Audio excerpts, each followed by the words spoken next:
Bu yildagi grija orqali 15 yildan beri davolanaman.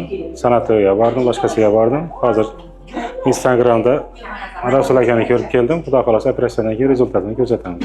Grejamiz kattaligi uchun judayam qattiq orqa miyani ezib yotibdi. Shuning uchun ham sekin tortamiz. Ko'rishingiz mumkin. Endi bu kamida bir 5 sm bo'lsa kerak.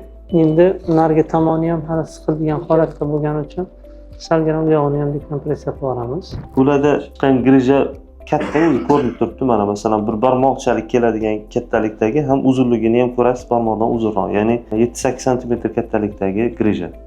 Ezib yotganda olib tashlagandan keyin sirazi og'riqlar qoldi, lekin qaytalanish ehtimolligi bor. Hozir uni ham tushuntirib o'tdik. Nimalar qilish kerak qaytalanmasligi uchun, o'shani oldini olish uchun bel mushaklarini mustahkamlash, hammasini qilishni tushuntirib o'tdik vaqtlari bilan birga.